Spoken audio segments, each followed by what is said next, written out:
Good morning, students. Let us resume our lecture on Phantomina by Eliza Haywood. In our last lecture, I was discussing on the different kinds of, roles that have been taken by the lady in Phantomina, and the different kinds of disguises and what they signify, what are the basic orientations of these kinds of disguises. There we have found that the first one was Phantomina, the second one was Celia. Celia was the maid or the maid servant, and the third one was that of the widow bloomer. Yes. And in our last lecture, I was thinking about, I was reading about the two letters. Okay, the first was written to the charming Mrs. Bloomer, and the second one written to the lovely Phantomina. And what are the substances of these writings, and what are the medium of accusations that have been taken by this man, that is Duplessis? We have discussed in detail about them, right? So the final words that she said, it was a traitor. As soon as she had read them, and then she continued to comment on the situations, to comment on the conditions of the females in the contemporary society and what it signifies, therefore.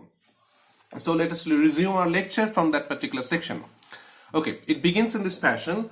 When the expected hour arrived, so there was a particular reference where the both letters, the first one to, as I mentioned, Mrs. Bloomer, and the second one to Phantomina, there were particular provisions. There are mentioning of a kind of, a meeting, a secret meeting between them, or within by the Duplessis here. So here it says that when the expected hour arrived, she found that her lover had lost no part of the fervency or the bitterness with which, fervency here means the passion, obviously. So when the expected hour arrived, she found that her lover had lost no part of the fervency, that is the passion, with which he had parted from her.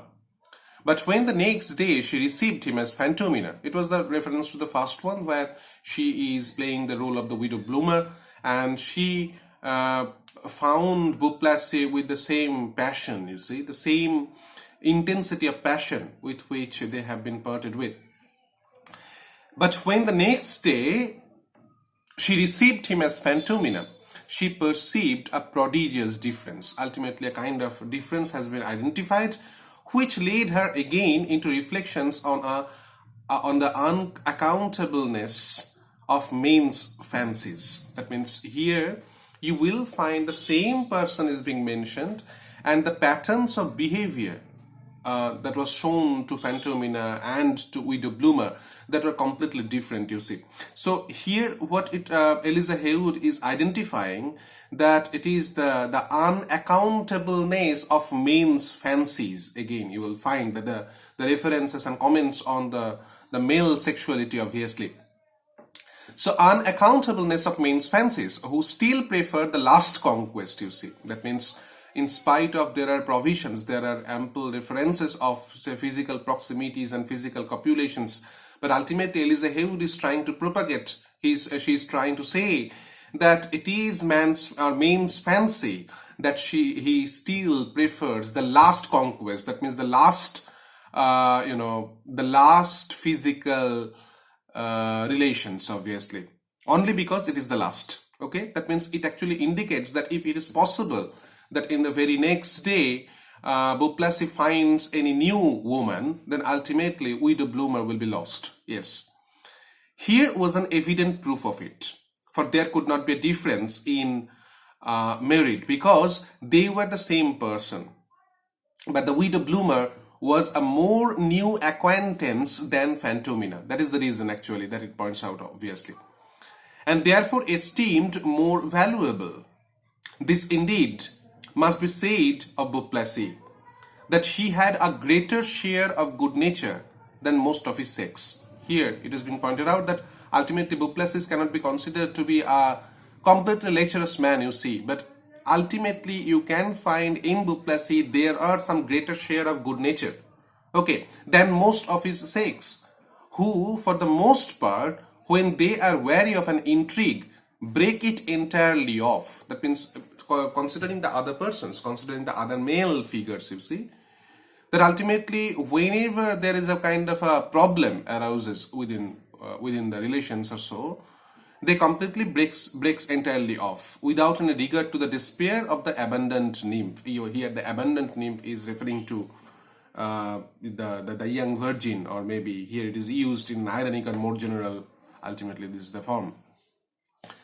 Here it refers that this is the general tendencies of the male figures that could be found in in this particular type of society, in this particular time, that somehow after the physical conquest is over, generally it is found that the male figures, they just drop the relation off and ultimately forget the nymph or forget the lady, whoever, or abandon the lady somehow.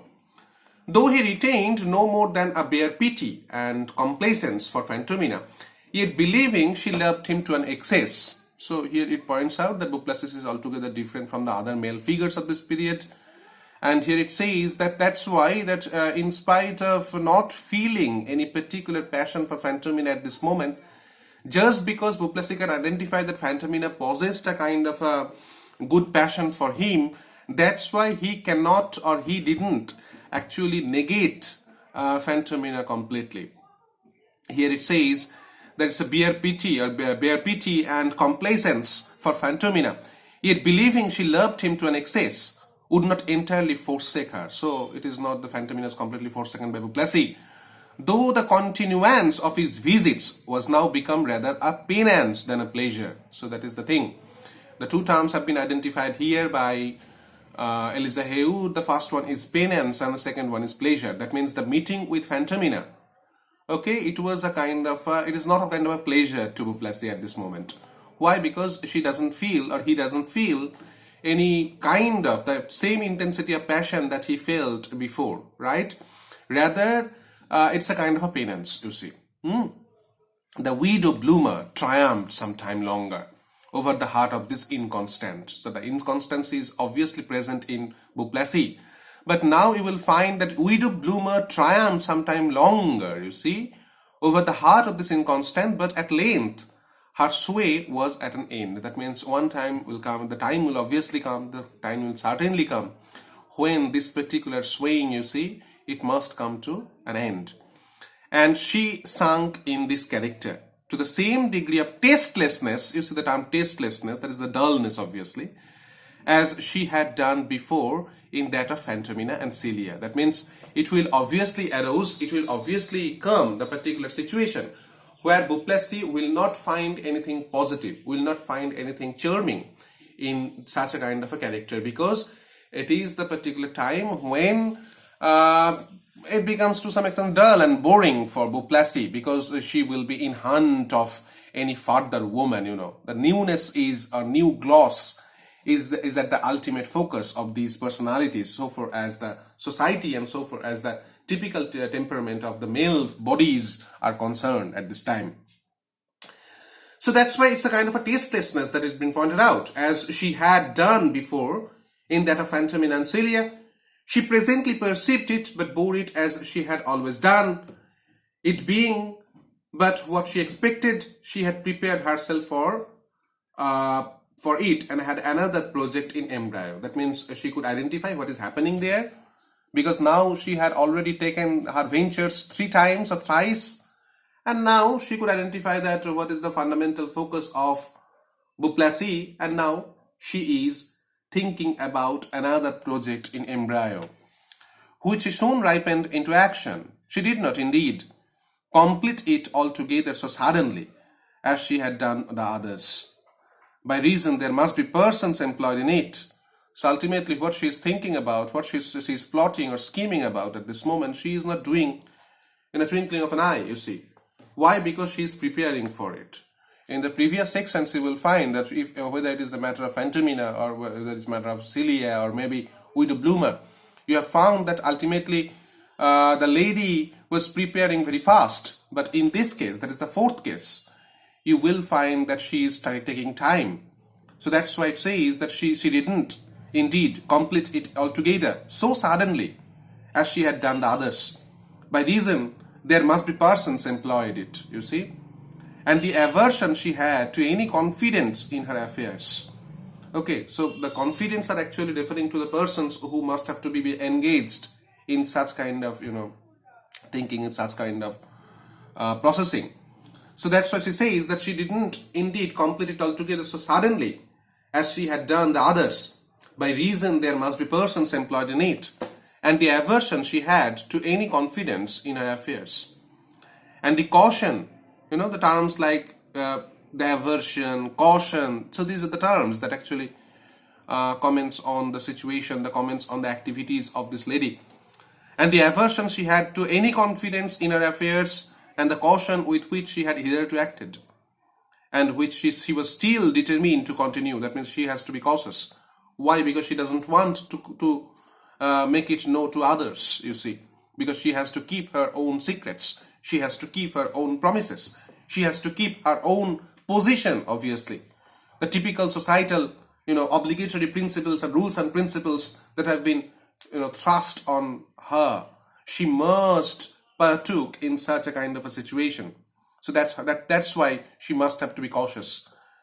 And the cautions with which she had hitherto acted, and which she was still determined to continue, made it very difficult for her to find a way without breaking through that resolution to compass what she wished.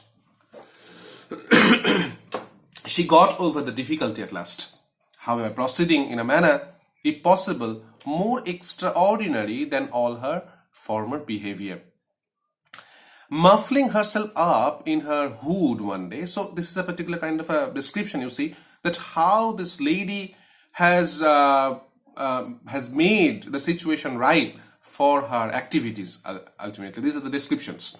Here it says, muffling herself up in her hood one day. That means it was in a veil, ultimately. So muffling herself up in her hood one day, she went into the park about the hour when there were a great many necessitous gentlemen.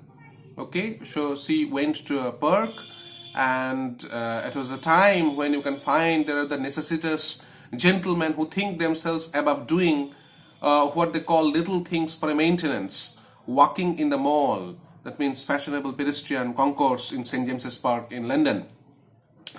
To take a chameleon treat and fill their stomachs with air instead of meat. So actually, here you will find that somehow Eliza Haywood is portraying the conditions of some of the personages. It is actually focusing on the societal activities and maybe the class. Ultimately, there are the references of personages who are without any work, without any job, and ultimately they do not find enough amount of food to gobble.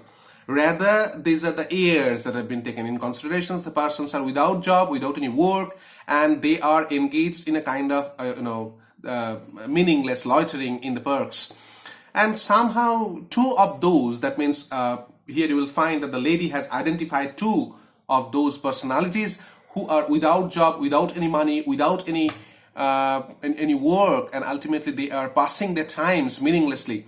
And two of those who by their physiognomy, that means their physical appearance or facial appearance, she thought most proper for her purpose. That means she was there, she gone there, ultimately to identify the persons, ultimately to choose the persons who will help her, who will aid her in her thinking, in her procedures or processings, obviously. So two of those who by their physiognomy, that is the facial expression or maybe the physical expression, she thought most proper for her purpose, she beckoned to come to her and taking them into work more remote from company. That means she took those two personages from the company, from the crowd, obviously, and began to communicate the business she had with them in these words. She says, I am sensible, gentlemen, she'd say, that through the blindness of fortune and partiality of the world, merit frequently goes unrewarded. That means I can identify that you have such merit, but I know that it is the process of our world, it is the processings of our temperaments and so, that the merits often goes unrewarded. That means in spite of having such merits within, you are not being rewarded by any other person that have been taken in consideration. Here it says, so merit frequently goes unrewarded, and that those of the base pretensions, that is the claims, meet with the least encouragement. I ask your pardon. Perceiving they seemed surprised. If I am mistaken in the notion, that means she was also thinking that somehow her words will not be misjudged by these personalities, because they were completely taken aback. These these two personages, they are completely surprised at the the words that have been spoken by this lady, because it was not, they were not well accustomed with such kind of behavior, such kind of wordings from a lady who appears to be coming from the upper strata of society. So ultimately she says that perceiving they seemed surprised. If I am mistaken in the notion that you too may perhaps be of the number of those who have reason to complain of the injustice of fate, because it is the injustice of fate that you have not reached the prime, the prime focus of your life. You have not reached the pinnacle of your destiny. It is the fate, injustice of fate. If you have the reason to complain of the injustice of fate. But if you are such as I take you for, I have a proposal to make you, which may be of some little advantage to you. That means I have a proposal for you, how to enlarge your fortune, obviously. Neither of them made any immediate answer, because they were completely startled. They're completely surprised, because they haven't already experienced such kind of encounters with a lady who appears to be coming from the upper strata of society, and such kind of proposals that have been taken by this one. So that's why neither of them made any immediate answer, but appeared buried in consideration for some moments, because they are thinking, deeply thinking what is happening there. At length, we should, doubtless, madam, said one of them, willingly come into any measures to oblige you, provided they are such as may bring us into no danger. That means we are willingly, we want to take part in your scheme, in your work, obviously, and it will be possible if you ascertain, or if you ascertain us, that there would not be any kind of a danger in future regarding these works, and regarding the participation, and regarding our help in your work, obviously. So, provided their search as may bring us into no danger, either as to our persons or reputations. That means we don't want any kind of danger regarding our body, or persons, or maybe any kind of reputations, obviously. So that which I require you, or require of you, resumed she, has nothing in it criminal. That means I don't want to engage you too in any kind of criminal activities, you see. All that I desire is secrecy. That means this is the primary focus that I am trying to suggest here. That I want you to be secret. Secret. You have to take part in my actions secretly. Secrecy is the prime focus here. So all that I desire is secrecy, in what you are entrusted, and to disguise yourselves in such a manner as you cannot be known, if hereafter seen by the person on whom you are to impose. That means ultimately keep disguise, keep in a particular position where the person with whom you will be met face to face, he might not identify or recognize you. In fine, the business is only an innocent frolic. She says, therefore, that the business is frolic, it's something playful, but if blazed abroad, might be taken for too great a freedom in me. That means if this particular frolic, this playfulness, comes to any particular aid, then it gives me freedom. Therefore, if you resolve to assist me, here are 5 pieces to drink my health. That means if you want, this is the advance payment that I am giving to drink my health, and assure you that I have not discoursed you on an affair I desire not to proceed in, and when it is accomplished, you see, 50 more lie ready for your acceptance. So that is the scheme that she has taken, or she has made. That ultimately she has given the 5 the money, actually the 5 pieces, and ultimately she has prepared for the 50 more. These words, and above all the money, okay, which was a sum which it is probable they had not seen for a long time. So they were suffering from such kind of poverty at this time, the shortage of money. And that's why the money itself made them immediately assent to all she desired, you see, because they were in want of money and the money that is being rained on them. So that's why it made them immediately assent to all she desired and praise for the beginning of their employment.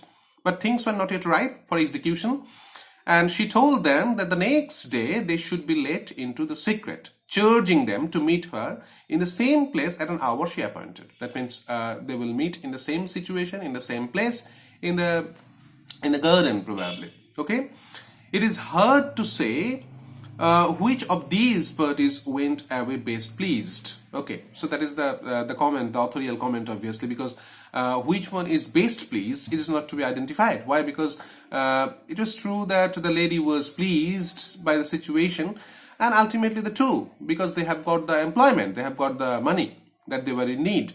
So that fortune had sent them so unexpected windfall, you see, or that she had found persons who appeared so well qualified to serve her. So there were ample provisions for both of them, you know, that the two persons and the lady, they were obviously considering themselves to be fortunate enough regarding such a kind of a behavior, such a kind of a situations to be ripened.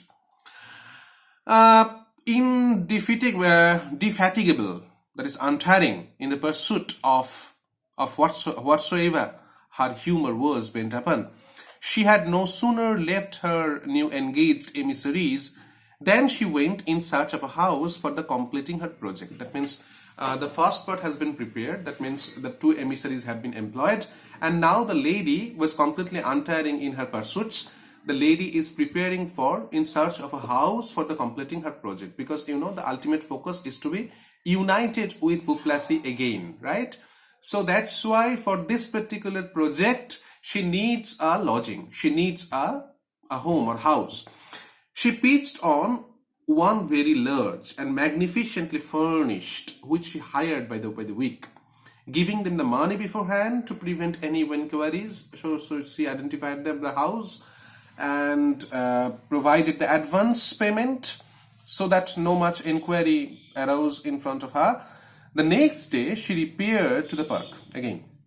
She came to the park, where she made the punctual squares of low degree, and ordering them to follow her to the house she had taken, told them they must condescend to appear like servants. That means they have to perform the duties like a servant, and gave each of them a very rich livery. Livery means uniform, you see. Then writing a letter to Beauplessis in a character vastly different from either of those she had made use of it, as Phantomina or as Fair Widow Bloomer.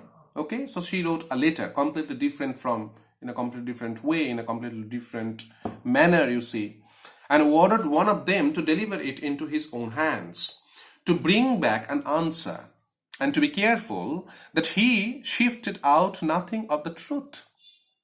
I do not fear, said she, that you should discover to him who I am, because that is a secret. That means you must keep the secret intact, right?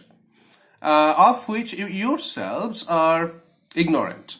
But I would have you be so careful in your replies that he may not think the concealment springs from any other reasons than your great integrity to your trust.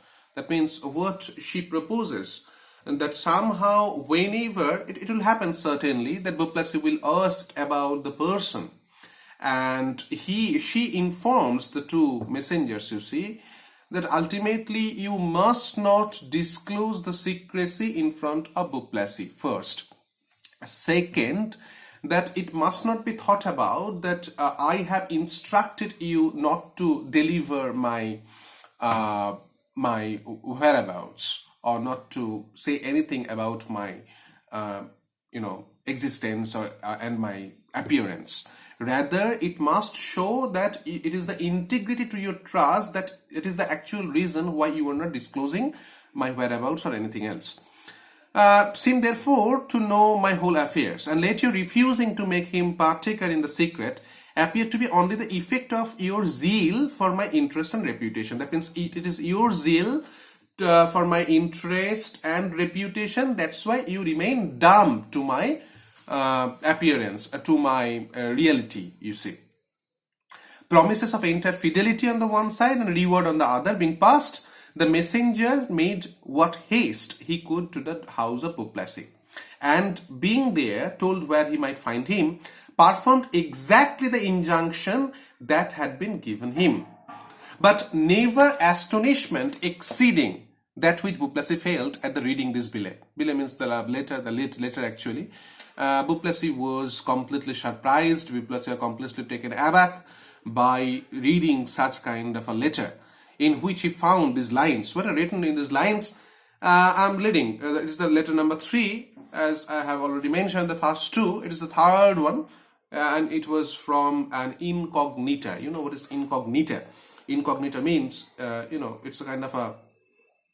It means actually the person who wants to be in a secrecy. Okay. So it is incognito from the term. From incognito, the term likes incognita. It matters with secrecy, obviously. So it is the secret lady, you see. So what is written in this particular letter? Let us read them. To the all-conquering Buplassy, that was the address. And then the letter. I imagine not that it is a new thing to you. Obviously, it will not be. To be told, you are the greatest charm in nature to our sex. So ultimately, incognita, or maybe the lady, it is the fourth disguise that she is assuming at this moment. And you will find that the letter and the writing patterns and the choosing of words, these are somehow very excellently penned, right? She writes, therefore, that you are the greatest charm in nature to our sex. So it is, I imagine there is nothing new to you. I shall therefore not to fill up my letter with any impertinent praises on your wit or person. That means I am not giving vent to any further kind of a praise regarding your wit, regarding your person. Only tell you that I am infinite in love with both. And if you have a heart not to be too deeply engaged, should think myself the happiest of my sex in being capable of inspiring it with some tendernesses. So you will find it's a kind of a love letter, and ultimately she's stating, she's disclosing her love, she's disclosing her passion for him. There is but one thing in my power to refuse you, which is the knowledge of my name. That means I cannot refuse anything, you see, in the face of you. Only one thing. There is but one thing in my power to refuse you, which is the knowledge of my name, which believing the sight of my face will render no secret. You must not take it ill that I conceal from you. It means I am concealing my name, I am concealing my identity, I am concealing my face from you. The bearer of this is a person I can trust. Send by him your answer, but endeavor not to dive into the meaning of this mystery. That means don't try to find out the mystery. You can give the answer to the beloved, to the bearer or the messenger, which will be impossible for you to unravel. You cannot identify the mystery, you see. You cannot unravel the mystery. And at the same time, very much disoblige me. But that you may be in no apprehensions of being imposed on by a woman unworthy of your regard. So that means don't think, don't consider, don't apprehend that I am not a woman, or I am a woman who is unworthy of your regard. Don't think so. I will venture to assure you, the first and greatest men in the kingdom would think themselves blessed to have that influence over me you have, though unknown to yourself acquired. That means you have a deep influence on me. And the persons from the upper strata of society, like the persons like of the greatest men in kingdom, you have more influence on me than those personalities from the upper strata of society. But I need not go about to raise your curiosity by giving you any idea of what my person is. I don't want to disclose my identity. I don't want to disclose my reality to you. Okay? If you think fit to be satisfied, resolve to visit me tomorrow about 3 in the afternoon. And though my face is hid, you shall not want sufficient demonstration. That means I will be in that quote-unquote incognito, you see. I want to be the incognita. and I want to be in secret. So don't try to disclose my real identity. Don't try to disclose or find my reality, you see. That means you shall not want sufficient demonstration that she who takes these unusual measures to commence a friendship with you is neither old nor deformed. So I can assure you that I am not an old personality. I am not a deformed woman. Till then, I am your incognita, or yours incognita. So that was the letter, and you see, certainly, obviously, that whenever this particular letter was read by Beauplessis, it actually creates some kind of mysterious flames within the heart of this man. He had scarce come to the conclusion before he asked the person who brought it, from what place he came. So that now the flood of questions will arouse certainly from Beauplessis, and he asks them to the man. The name of the lady, the place he came from, the name of the lady he served, if she were a wife or a widow, and several other questions directly opposite to the directions of the letter. So ultimately these were written in the letter that don't try to identify me, don't try to know anything about me. But Beauplessis, the curiosity that is lurking on him, and ultimately he was questioning. The flood of questions arose that is directly opposite to the directions of the letter. But silence would have availed him as much as did all those testimonies of curiosity. That means he could get nothing in return, because it was completely these persons, or the envoy or the messenger, he was completely silent. No Italian bravo, this is a phrase, obviously, it means cunning, cunning and clever. No Italian bravo, employed in business of the like nature, performed his office with more artifice, or here Italian bravo means any hired personality, and artifice, this particular term is referring to the cleverness. So no Italian bravo, employed in a business of the like nature, performed his office with more artifice, and the impatient inquirer has convinced that nothing but doing as he was desired could give him any light into the character of the women who declared so violent a passion for him. That means now you can find Beauplessis has already identified that ultimately I cannot get any further knowledge from this man, that is the envoy. You see? So that's why that nothing but doing as he was desired could give him any light into the character of the woman who declared so violent a passion for him, and little fearing any consequence which could ensue from such an encounter, resolved to rest satisfied till he was informed of everything for himself. But imagining this incognita varied so much from the generality of her sex, now he's thinking that this incognita must have to be someone or somebody completely different from any other women of her sex, as to be able to refuse the knowledge of anything to the man she loved, with the transcendency of passion she professed. So these are the things, you see, that actually made Beauplessis completely incensed to meet her, and which his many successes with the ladies gave him encouragement enough to believe. He therefore took pen and paper, answered her letter in terms tender enough for a man who had never seen the person to whom he wrote. So now the answer is being provided. The words were as follows. So it is letter number 4 from Beauplessis to Incognita. Okay, so what was written in the letter? To the obliging and witty Incognita. Okay, it is the addressing. Though to tell me I am happy enough to be liked by a woman, such as by your manner of writing, I imagine you to be is an honor which I can never sufficiently acknowledge, yet I know not how I am able to content myself with admiring the wonders of your wit alone. So it is the particular kind of a beginning that he is making. He says therefore that I am happy enough to be liked by a woman. Okay, such as by your manner of writing, I imagine you to be. That means you like me, yes, is an honor which I can never sufficiently acknowledge, obviously. Yet I know not how I am able to content myself with admiring the wonders of your wit alone. I am certain a soul like yours must shine in your eyes with a vivacity which must bless all they look on.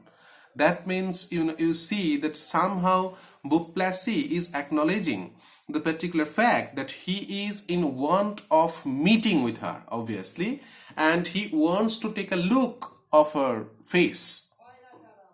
I shall, however, endeavor to restrain myself in those bounds you were pleased to set me, till by the knowledge of my inviolable fidelity, I may be thought worthy of gazing on the heaven I am now but to enjoy in contemplation. But ultimately now, just because I haven't seen you, so I have to enjoy in contemplation only, my thoughts only. You need not doubt my glad compliance with your obliging summons. There is a charm in your lines. You see that I can identify there is your lines are charming, your words are charming, which gives too sweet an idea of the lovely author to be resisted. And I know that ultimately the lines are charming, and I can identify that yes, these lines have been written by any person, and the person will be charming enough. I am all impatient for the blissful moment, which is to throw me at your feet and give me an opportunity of convincing you that I am your everlasting slave, Beauplessis. So that was the letter that Beauplessis wrote. Nothing could be more pleased than she, to whom it was directed. That means the letter has already been reached to the lady, and she was completely pleased at the receipt of this letter. But when she was told how inquisitive he had been concerning her character and circumstances, she could not forbear laughing heartily to think of the tricks she had played him. So now the messengers have informed the lady that Beauplessis was inquisitive enough. It's the curiosity that actually led him to inquiries, and his inquisitive mind actually makes the lady laugh at the success regarding the tricks that she had played him, and applauding her own strength of genius and force of resolution, which by such unthought of ways, these are some novelty, some kind of unprecedented cases probably that she is doing at this moment, which by such unthought of ways, could triumph over her lover's inconstancy. So she is playing, she is, behaving in such a way, she is scheming in such a way just to win or triumph over Beauplessis' inconstancy. So that was the fundamental focus, and render that very temper which to other women is the greatest curse, a means to make herself more blessed. So that means what was a curse to other women, it was somehow creating some kind of blessings to that woman. So somehow again I have already repeatedly mentioned about the difference that have been created by the general the way of presenting women who are duped by their lovers in the typical 18th century novels and 18th century romances. And you will find the difference that have been made by Eliza Haywood here in the form of this woman who is scheming and plotting and creating multiple other references. She is creating multiple provisions where she can find her lover again and once again. Had he been faithful to me, said she to herself, either as Philomena or Celia or the widow Bloomer, the most violent passion, if it doesn't change its object, in time will wither. Possession naturally abates the vigor of desire. Here you will find somehow that in these lines you can identify that Eliza Haywood is referring to the tricks and methods one should follow somehow. Why? Because I have already referred to these lines at the introduction of this particular text. When in my first lecture I have mentioned that somehow the persons like Johnson, the person like other, the persons from the typical neoclassical thinkers or thought provokers, they are thoughtful regarding the reading of such kind of texts, such kind of novels, because it could affect the women of the 18th century to think in this way, you see. And somehow Eliza Haywood is propagating the tricks and methods that one should follow here. What she says here that had he been faithful to me, said she to herself, either as Philomena or Celia, or the widow bloomer, the most violent passion, if it does not change its object, in time will wither. Possession naturally abates the vigor of desire. And I should have had, at best, but a cold, insipid, husband-like lover in my arms. That means if it would be, he remained faithful, then I would find, what it says actually, the lover in my arms. That means a cold, insipid, husband-like lovers. But by these arts of passing on him as a new mistress, whenever the ardor which alone makes love a blessing, that means, every time you will find the newness that she's creating. The situation is new, the person is new, though we the readers know that ultimately the person is not a new person. But ultimately we'll find that the attire and the disguises and the way she behaves, the way she creates the situation, everything seems to be new. So that's why in place of a cold, quote-unquote cold, insipid, husband-like lover in her arms, she finds that these arts are passing on him as a new mistress, whenever the ardor which alone makes love a blessing begins to diminish for the former one. Okay, the one person arrives and the earlier one vanishes, right? Which alone makes love a blessing and begins to diminish for the former one. I have him always raving. So every time, each and every time she is assuming a new role, she finds her lover to be raving, wild, again the terms very important, raving, wild, impatient, longing, dying. Okay, so now she says, oh, that all neglected wives and fond, abundant nymphs would take this method. So somehow, that is the fundamental problematic issue that she is creating at this moment. She says that the neglected wives and the fond, abundant nymphs would take this method. So this is the method one should follow. Why? Because you will find there are ample provisions, there are ample numbers of personages who are completely dissatisfied with their wives, and somehow the cold relationships, the dying relationships are continuing. And Eliza Haywood is here propagating that the method that she is using at this moment in the form of this lady, this must continue to get your husband, get your lover in a new dress, you see. Men would be caught in their own snare. Snare means, the trap. So men would be caught in their own snare and have no cause to scorn our easy, weeping, wailing sex. So somehow this is a kind of a criticism that is being made. Okay, because again I have to say, repeatedly I have mentioned regarding these kinds of lines and these kinds of references, and here you will find the same thing is in operation, where Eliza Haywood is saying, Eliza Haywood is stating that the weeping, wailing sex, this particular term that is found in the general way of presenting the women in the 18th century, that must have to be negated, okay, by her. Thus did she pride herself, as if secure she never should have any reason to repent the present gaiety of her humor. The hour drawing near, okay, in which he was to come. She dressed herself in as significant a manner as if she were to be that night at a ball at court, endeavoring to repair the want of those beauties which the wizard or the mask worn at a masquerade at ball, she is wearing that, should conceal. By setting forth, so this is the description, you see, this is the description where the meeting is going to take place, the meeting between the Incognita and Beauplessis, and the way she is disguising herself, the way she is to some extent, concealing herself. So here it says that beauty is like a wizard should conceal by setting forth the others with the greatest care and exactness. Her fine shape, that is the body that has been described, and her ear, behavior, neck appeared to great advantage, and by that which was to be seen of her, that means the body parts that have been visible at that moment, one might believe the rest to be perfectly agreeable.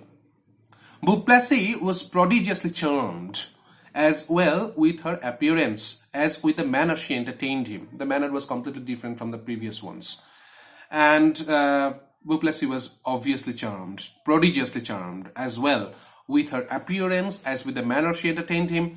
But though he was wild with impatience for the sight of a face which belonged to so exquisite a body. So he was completely impatient regarding the sight of this face. Yet he would not immediately press for it, believing before he left her, he should easily obtain that satisfaction. He was certain, Beauplessis was certain that ultimately at the end of this visit, he must, or he may find the opportunity of looking at her. A noble collation being over, he began to sue for the performance of her promise of granting everything he could ask. It is obviously referring to the physical proximity, obviously. So a noble collation being over, that is the chit-chats are over, the confrontations are over, he began to sue for, that is praise for, the performance of a promise for granting everything he could ask, except in the sight of her face and knowledge of her name. So ultimately the situation comes, obviously.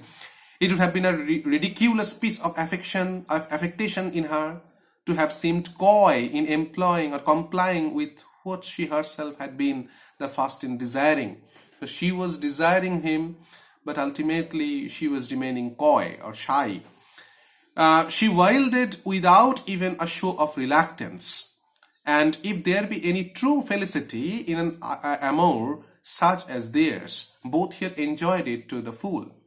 But not in the height of all their mutual raptures could he prevail on her to satisfy his curiosity with the sight of her face. She told him that she hoped he knew so much of her. Okay, that these are the words that have been encountered or continuing between them.